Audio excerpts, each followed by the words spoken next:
अंदमान निकोबारची राजधानी पोर्ट ब्लेअरचं नाव आता विजयापुरम केलेलं आहे। पोर्ट ब्लेअर हे नाव इंग्रजांनी कर्नल आर्चिबाल्ड ब्लेअर या इंग्रज सैन्य अधिकाऱ्याच्या नावावरून ठेवलं होतं। विजयापुरम हे आग्नेय आशियातलं एक बलाढ्य असं साम्राज्य।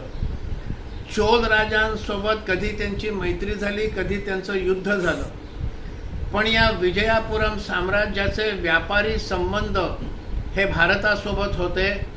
पार कलिंग, बंगाल, बिहारपर्यंत ते व्यापार करत असत आणि ते करताना अंदमान निकोबारची बेटं हे त्यांचं एक मधलं मुख्य, ज्याला आउटपोस्ट म्हणतात, असं ठिकाण होतं।